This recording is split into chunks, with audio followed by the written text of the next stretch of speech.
Hello बच्चों, स्वागत है आप सभी का मेरे यूट्यूब चैनल स्टडी विद लता शर्मा पर। आज हम लोग इंग्लिश ग्रामर की बुक रीड करने जा रहे हैं। ये सेकंड पार्ट है, यानी कि ये सेकंड ग्रेड के लिए है। ओके, आज का हमारा टॉपिक है describing words and their comparisons. Okay, describing words क्या होते हैं? बेसिकली बेटा, जैसा कि नाम ही दिया गया है, डिस्क्राइब यानी कि विस्तार। डिस्क्राइबिंग वर्ड्स यानी कि विस्तार से बताने वाले शब्द, एंड देयर कंपैरिजन और उनकी तुलना। ओके, यहाँ पर आपको कुछ पिक्चर्स दी गई हैं। फर्स्ट है it was a hot day. First picture में आपको बताया जा रहा है कि गर्मी का दिन है। ऐसे ही द क्रो वॉज थर्स्टी, कौवा प्यासा था। It saw a big pot of water, उससे एक बड़ा बर्तन, पानी का बड़ा बर्तन या बड़ा मटका दिखाई दिया। There was little water in the pot, वहाँ बर्तन में बहुत थोड़ा पानी था। The crow put small pebbles in the pot, कौवे ने छोटे छोटे कंकड़ पॉट में डाले, बर्तन में डाले। The cool water came up and the crow drink it, और ठंडा पानी ऊपर आ गया और कौवे ने पानी पी लिया या पिया। ओके, तो यहाँ पर आप देखेंगे बच्चों, कुछ हाईलाइटेड वर्ड्स दिए गए हैं। इन वर्ड्स का क्या है मतलब है, आइए समझते हैं। The word hot, thirsty, big, little, small and cool tell us something more about the naming word they are used with.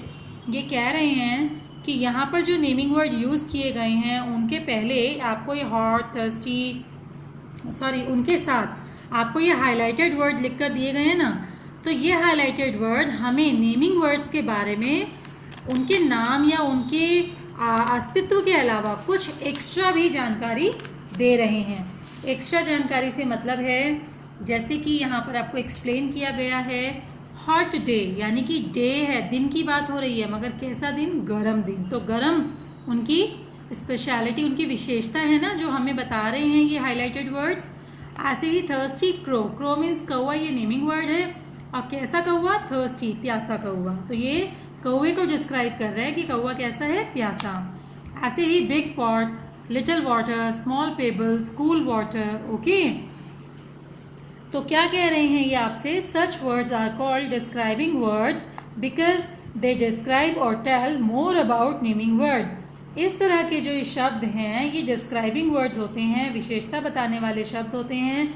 क्यों? क्योंकि ये नेमिंग वर्ड्स यानी नाउन के बारे में कुछ और चीज़ें बता रहे होते हैं, इशारा कर रहे होते हैं नाउन की कुछ और गतिविधि और चीज़ों के बारे में। ओके, अगर आप समझ गए हैं बेटा, तो फर्स्ट एक्टिविटी आपको दी गई है, circle the correct describing word in the following sentences. ये कुछ सेंटेंस दिए गए हैं, इसमें जो सही डिस्क्राइबिंग वर्ड मैच हो रहा है आप उसको टिक कीजिए या सर्कल कीजिए। ओके, ये आप खुद करेंगे।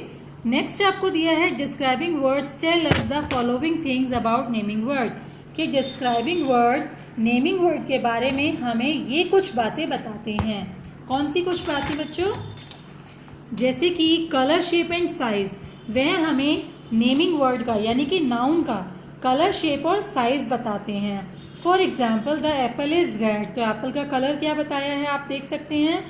इट इज़ राउंड, शेप बताई है। इट इज़ बिग, साइज बताया है। ओके, ऐसे ही डिस्क्राइबिंग वर्ड हमें नंबर्स भी बताते हैं। नंबर्स का मतलब है संख्या। फॉर एग्जाम्पल 4 यहाँ पर बताया है, 5 यहाँ पर बताया। I have 4 friends, we are 5 sisters. Okay, ऐसे ही डिस्क्राइबिंग वर्ड हमें और क्या बताते हैं? एज बताते हैं। जैसे my grand mother is old, I am young. तो यहाँ पर क्या है, हमें पता चल रहा है उनकी एज का कि वह भी यंग हैं, छोटे हैं और बड़े हैं। ठीक है, ऐसे ही डिस्क्राइबिंग वर्ड्स हमें क्वालिटी बताते हैं। तो क्वालिटी में यहाँ क्या है? I do not drink hot milk. देखो, खाली मिल्क भी आ सकता था, लेकिन हॉट मिल्क करके इन्होंने लिखा, यानी मिल्क की क्वालिटी बताई कि कैसा दूध में नहीं पीता। ओके, ऐसे ही good children do not lies. Okay, तो यहाँ पर क्वालिटी यानी आप समझ सकते हो कि डिस्क्राइबिंग वर्ड्स विशेषता बताने वाले शब्द हैं, जो कि चीज़ों के रंग के बारे में, आकार के बारे में, साइज़ के बारे में, उनकी संख्या के बारे में, उनकी उम्र के बारे में या उनकी अच्छाइयों या बुराइयों के बारे में हमें बताते हैं। ओके, तो अगर आपको मेरी ये बात समझ में आ गई है तो ये बी एक्टिविटी आप मुझे करके दिखाएंगे, तभी मुझे पता चलेगा कितने बच्चों को मेरा पॉइंट समझ में आया है। ओके, नेक्स्ट यहाँ पर दिया है कंपैरिजन ऑफ डिस्क्राइबिंग वर्ड, कि डिस्क्राइबिंग वर्ड विशेषता बताने वाले शब्दों की तुलना। अब बच्चों तुलना किस में होती है आपको पता है? कंपेयर किस में होता है? हमेशा दो वस्तुओं में या दो व्यक्तियों में, मतलब दो नेमिंग वर्ड्स में ही कंपैरिजन हो सकता है। ठीक है, जैसे you can use describing word to compare two और मोर पर्सन्स, प्लेसेस, एनिमल्स और थिंग। आपको कंपेयर करने के लिए एक से ज़्यादा लोग चाहिए, वे या तो दो हो सकते हैं या दो से भी ज़्यादा, लेकिन एक अकेले को कंपेयर आप नहीं कर सकते। Okay, for example Sargun is tall, Sargun लंबा है। सरगुन्स ब्रदर इज टॉलर देन हर। अच्छा, सरगुन सॉरी लड़की का नाम यहाँ पे दिया हुआ है, तो सरगुन्स ब्रदर इज टॉलर देन हर, सरगुन का भाई उससे भी लंबा है। सरगुन्स फादर इज द टॉलेस्ट, लेकिन सरगुन के पापा सबसे लंबे हैं। तो आपने यहाँ पर देखा कि हमें डिस्क्राइबिंग वर्ड तीन तरह से दिया गया है, मतलब वर्ड एक ही है, मीनिंग एक है, बट उसके sense use of describing word तीन अलग अलग वे में है। कैसे? टॉल मीन्स तो लंबा बताया गया है, टॉलर मीन्स इनसे लंबा, यहाँ कंपेयर किया है हर यानी सिस्टर से। ओके, और टॉलेस्ट मीन्स सबसे लंबा, सब यानी पूरी फैमिली में, यानी यहाँ पर ग्रुप से कंपेयर किया गया, यहाँ दो लोगों में कंपेयर किया गया, और यहाँ सिंगल पर्सन की क्वालिटी डिस्क्राइब की गई। ओके, आपको बताया जा रहा है we can add the following to the main describing word to show their comparison. हम फॉर्म ऑफ कंपैरिजन कैसे चेंज कर सकते हैं वो आपको बताया जा रहा है। ER प्लस देन लगाने से ज़्यादातर वर्ड्स में चेंज लाया जाता है। ओके, कुछ वर्ड्स ऐसे होते हैं जिनमें कुछ और भी चेंजेस लाने होते हैं ER के अलावा, जैसे कि baby is happier than his sister. तो यहाँ पर बेटा हैप्पी की स्पेलिंग क्या होती है? HAPPY। आप ऐसे समझ सकते हो, हैप्पी की स्पेलिंग होती है HAPPY। ओके, आपको बताया गया है कि आपको ER इसमें ऐड करना है, ठीक है, और इसके बाद आपको देन लगाना है, तो ये आपका कंपैरेटिव फॉर्म हो जाएगी। लेकिन जैसा कि मैंने कहा कुछ वर्ड्स ऐसे होते हैं जिसमें सिर्फ ER लगा देने से चेंज नहीं होता, बल्कि उनकी स्पेलिंग में भी बदलाव आ जाते हैं, Y की जगह I आ जाता है।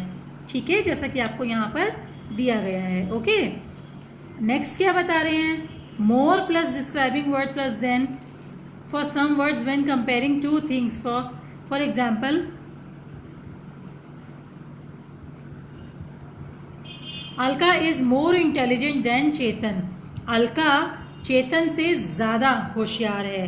अब यहाँ पर इंटेलिजेंट वर्ड का यूज़ होना था, अब इंटेलिजेंट में तो ER लगा के इंटेलिजेंटर नहीं कर सकते, है ना। तो यहाँ पर कुछ वर्ड्स में चेंज ऐसे होता है कि उनके पहले मोर लगा दिया जाता है जब भी दो लोगों में कंपेयर किया जाए। अलका और चेतन में हो रहा है तो इंटेलिजेंट से पहले मोर लगा देते हैं। ओके, ऐसे ही जो ग्रुप का कंपैरिजन होता है, यानी जिसे हम कहते हैं सुपरलेटिव डिग्री, ओके, उसमें EST लगा देते हैं वर्ड के लास्ट में और फॉर्म चेंज हो जाती है, राइट। EST लगाने पर इसमें भी सेम मेथड है कि कुछ वर्ड्स में सिर्फ EST नहीं बल्कि ऐसे चेंजेस Y की जगह I लगाकर या मोर की जगह मोस्ट लगाकर MOST मोस्ट लगाकर भी चेंजेस किए जाते हैं। जैसे the Everest is the tallest mountain in the world. ऐसे ही यहाँ पर आपको बताया है कुछ वर्ड्स ऐसे होते हैं जिनके आगे मोस्ट लगाते हैं। तो यहाँ पर क्या हुआ, क्योंकि मोस्ट सब में से एक होता है, बेस्ट होता है, और कभी भी किसी बेस्ट यूनिक चीज़ को बताने के लिए द का यूज़ करते हैं तो द मोस्ट का यूज़ होगा। Okay, Alka is the most intelligent student in the class. पूरी क्लास में अलका सबसे होशियार है। ठीक है बच्चों, तो ये है आपका कंपैरिजन ऑफ डिग्रीज। इसमें क्या है आपको बताई गई है 3 फॉर्म्स। फर्स्ट आपको दी गई है कॉमन फॉर्म जो कि आमतौर पर हम लोग यूज़ करते हैं। दूसरा है कंपैरेटिव डिग्री, कंपैरेटिव यानी दो लोगों में कंपेयर करना। ओके, तीसरा है सुपरलेटिव डिग्री। सुपरलेटिव का मतलब होता है पूरे ग्रुप में से जो बेस्ट है उसको चुनकर निकालना। ठीक है, अब इनके चेंजेस के जो फॉर्म्स हैं, रूल्स हैं, वो आपको कुछ तो यहाँ बताए गए हैं। बाकी आपकी जैसे जैसे क्लास आगे हैवी होती जाएगी, क्लास बढ़ती जाएगी, आपको इसको और भी ज़्यादा डिटेल में एक्सप्लेन किया जाएगा। तो फिलहाल जितना सिलेबस में दिया गया है बस उतना ही। ओके, अगर आपको मेरी बात समझ में आ गई है तो ये बुक वर्क आप मुझे फिल करके, और आज ही की डेट में बच्चों ये बुक वर्क फिल करके सारा आप मुझे इसकी पिक सेंड कीजिए। किसी को कोई चीज़ नहीं आती है तो वो मुझसे बात कर सकते हैं, मैं उन्हें एक्सप्लेन कर दूँगी, ठीक है। बाकी इसकी रिटन एक्टिविटी या कॉपी वर्क जो भी होगा वो मैं आपको सेपरेटली सेंड कर दूँगी, पिक सेंड कर दूँगी। ओके।